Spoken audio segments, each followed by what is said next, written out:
بسم اللہ الرحمن الرحیم۔ السلام علیکم ورحمۃ اللہ وبرکاتہ۔ پارہ نمبر 27 سورہ الحدید کی آیت نمبر 20۔ خوب جان لو کہ دنیاوی زندگی محض کھیل تماشا اور سامان آرائش ہے، اور آپس میں حسب و نسب پاری ترانا اور ایک دوسرے سے زیادہ مال حاصل کرنا، اولاد حاصل کرنا۔ اس کی مثال یوں سمجھیے کہ بادل برسے نہال کر دیے کسانوں کو اس کی شاداب سرسبز کھیتی، پھر وہ یکایک سوکھنے لگے تو اسے دیکھے کہ اس کا رنگ زرد پڑ گیا ہے، پھر وہ ریزہ ریزہ ہو جائے۔ تشریح کے مطابق لوگ دنیاوی زندگی پر اس قدر فریفتہ ہیں کہ انہیں اپنی عاقبت سنوارنے کی فرصت ہی نہیں ملتی۔ وہ اس کے لیے بڑی سے بڑی تکلیف بخوشی برداشت کرتے ہیں، اس کے لیے قانون شکنی، ملت فروشی، وطن سے غداری کا ارتکاب سے بھی باز نہیں آتے۔ اس آیت میں ان کی کم ظرفی اور کم عقلی پر انہیں متنبہ فرمایا جا رہا ہے کہ دنیاوی زندگی کے دامن میں جو رنگین کھلونے ہیں، ان میں سے ایک ایک کا ذکر کر دیا اور پھر انسان کو جھنجھوڑا اور اس سے دریافت کیا، یعنی پوچھا گیا کہ ان کھلونوں میں سے کوئی کھلونا اتنا قیمتی ہے کہ اس کی زندگی کا حاصل قرار دیا جا سکے، یعنی کہ اسے اپنی زندگی کا حاصل قرار دیا جا سکے؟ اگر نہیں تو پھر قرآن دانشمندی یہ ہے کہ وہ اپنے طرز عمل پر نظر ثانی کرے۔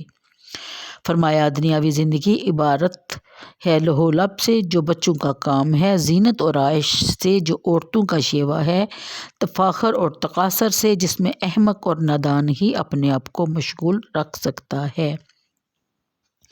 اے بندہ مومن، تیری زندگی بڑی قیمتی ہے، اسے بچوں کی طرح لہو و لعب میں برباد مت کرو۔ تیری ذات خود بڑی ہے، حسین و جمیل ہے، تجھے اتنے ان عارضی آرائشوں کی کیا ضرورت؟ تجھے اپنے آباء و اجداد پر، اپنے حسب و نسب پر فخر کرنا زیب نہیں دیتا؟ تجھے ہر وقت اپنے اعمال حسنہ میں اضافہ کی طرف متوجہ رہنا چاہیے کہ تیرے حسن عمل سے تیری ذات ہی نہیں، تیری بستی ہی نہیں، بلکہ تیرا سارا ملک اور بنی نوع انسان اس سے فیض یاب ہوتے رہیں۔ دولت کے انبار اور اولاد کی کثرت انسان کی عزت میں اضافہ نہیں کرتے۔ اللہ تعالیٰ کی جناب میں وہی معزز اور مکرم ہوتا ہے جس کا ظاہر اور باطن تقویٰ کے نور سے جگمگا رہا ہو۔ اس کے علاوہ یہ ساری چیزیں فانی ہیں، 4 دن کی چاندنی اور پھر اندھیری رات ہے۔ انسان کو چاہیے کہ اپنے عمل سے اسے ایسے چراغ روشن کرے جس سے وہ اندھیری رات منور کر سکے۔ حضور صلی اللہ علیہ وسلم کی ایک بڑی پیاری حدیث ہے کہ مسلمان کے اسلام کی خوبی یہ ہے کہ وہ ہر غیر ضروری چیز کو نظر انداز کرتا چلا جائے۔ دنیاوی زندگی کی حقیقت کو ایک مثال کے ذریعے واضح کیا جا رہا ہے کہ بارش برستی ہے تو فصلیں لہلہانے لگتی ہیں، ان کی سرسبزی اور شادابی کو دیکھ کر ان کا مالک خوش ہوتا ہے، پھولے نہیں سماتا، دیکھتے ہی دیکھتے اس کی تازگی ماند پڑنے لگتی ہے، وہ خشک ہونے لگتی ہے، پھر اس کا رنگ زرد پڑ جاتا ہے، پھر وہ ریزہ ریزہ ہو کر گر پڑتی ہے۔ یہی حال انسان کی دنیاوی زندگی کا ہے۔ جب عہد شباب کا آغاز ہوتا ہے تو انسان کا چہرہ دلکش، جسم قوت و توانائی سے بھرپور، انگ انگ سے زندگی پھوٹ رہی ہوتی ہے۔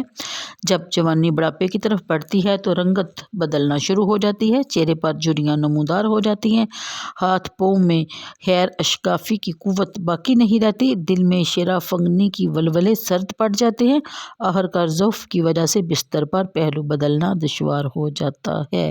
بے شک ایسا ہی ہے، یہاں تک کہ موت کا جھونکا اس کے چراغ زیست کو ہمیشہ کے لیے بجھا دیتا ہے۔ اس کے ساتھ ہی اس کے سارے ٹھاٹھ باٹھ، عزت و احتشام اور کروفر کا جنازہ اٹھ جاتا ہے۔ اسی طرح دنیاوی زندگی میں اگر وہ رنج و الم میں مبتلا رہا تو اس کا خاتمہ بھی ہو جاتا ہے۔ نہ جانے انسان کو اکڑ کس بات کی ہے۔ پھر بیان فرمایا گیا کہ تیزی سے آگے بڑھو اپنے رب کی مغفرت کی طرف اور اس جنت کی طرف جس کی چوڑائی آسمان اور زمین کی چوڑائی کے برابر ہے، جو تیار کر دی گئی ہے ان کے لیے جو ایمان لے آئے اللہ پر اور اس کے رسولوں پر۔ اللہ کا فضل اور کرم ہے، عطا فرماتا ہے جس کو چاہتا ہے، اور اللہ تعالیٰ بڑا ہی فضل فرمانے والا ہے۔ آیت نمبر 21، یعنی کہ لیکن آخرت کی خوشیاں بھی ابدی ہیں اور رنج غم بھی ہمیشہ رہنے والا ہے۔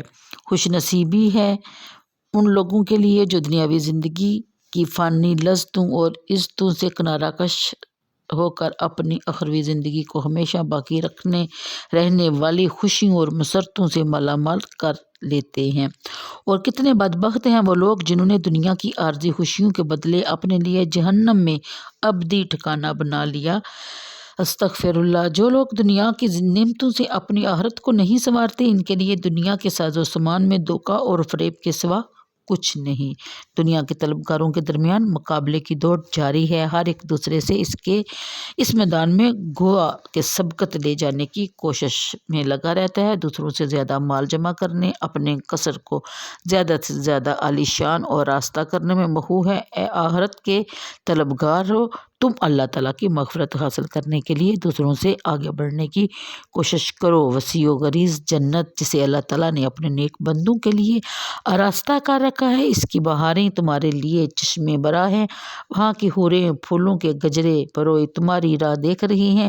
کوشش کرنا تمہارا کام ہے، منزل مقصود تک پہنچانا اللہ تعالیٰ کے فضل اور احسان پر موقوف ہے۔ جو سچے دل سے اس کی رائے طلب میں چل پڑتے ہیں، جو خلوص سے اس کی خوشنودی کے طلبگار ہوتے ہیں، اللہ تعالیٰ کی رحمت انہیں مایوس نہیں کرتی۔ اس کا فضل عظیم ہے اور اس کی نعمتیں بے کرراں ہیں۔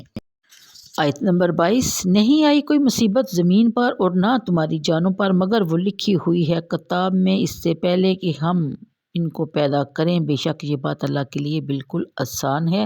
ہم نے تمہیں یہ اس لیے بتا دیا کہ تم غم زدہ نہ ہو اس چیز پر جو تمہیں نہ ملے، اور نہ اترانے لگو اس چیز پر جو تمہیں مل جائے، اور اللہ تعالیٰ دوست نہیں رکھتا کسی مغرور شیخی باز کو۔ تشریح کے مطابق عام انسانوں کا یہ وتیرہ ہے کہ جب مصیبتیں انہیں چاروں طرف سے گھیر لیتی ہیں تو وہ دل شکستہ اور مایوس ہو کر بیٹھ جاتے ہیں، اپنی قسمت کو کوستے ہیں، گردش روزگار کو ملیحاں سناتے ہیں اور حوصلہ ہار بیٹھتے ہیں۔ لیکن جب حالات سازگار ہوتے ہیں اور کاروبار میں نفع ہوتا ہے، کھیتی باڑی اور باغات سے خوب آمدنی ہوتی ہے، تو پھر خوشی سے پھولے نہیں سماتے، یہ خیال کرنے لگتے ہیں کہ یہ سب ان کی طالع ارجمند کی برکت اور خود بڑے زیرک اور معاملہ فہم ہے۔ کاروبار اور زراعت کے اسرار رموز پر انہیں کامل دسترس حاصل ہے۔ یہ ساری کامیابی ان کی اپنی ذہانت، ہوش مندی اور محنت کا نتیجہ ہیں۔ یہ دونوں حالتیں انسان کے لیے انتہائی خطرناک ہیں۔ اس آیت میں حقیقت کو واضح کر دیا کہ جو مصیبت تم پر آتی ہے اس سے کوئی مفر نہ تھا، تمہارے پیدا ہونے سے پہلے یہ تمہارے مقدر میں لکھا جا چکا تھا، اس لیے پریشان ہونے کی ضرورت نہیں۔ صبر کا دامن مضبوطی سے پکڑے رکھو اور اپنی جدوجہد کو جاری رکھو۔ جو نعمتیں تمہیں بخشی گئی ہیں وہ بھی تمہارے پیدا ہونے سے پہلے تمہاری تقدیر میں رقم ہو چکی تھی۔ ان پر اللہ تعالیٰ کا شکر ادا کرو تاکہ وہ اپنے احسانات سے تمہیں ہمیشہ بہرہ رکھے۔ مختال اسم تکبر کو کہتے ہیں جو اپنی ذاتی خوبی اور کمال پر فخر و ناز کرے، اور فخور اسم تکبر کو کہتے ہیں جو اپنے جاہ منصب یا مال و دولت پر گمانڈ کرے۔ تو آج کے لیے اتنا ہی، مجھے دیجیے اجازت، دعاؤں میں یاد رکھیے گا، ویڈیو کو لائک اور شیئر کرنا اپنا فریضہ اول سمجھیے تاکہ اللہ تعالیٰ آپ پر بھی رحمتیں اور برکتیں نازل فرمائے اور مجھ پر بھی۔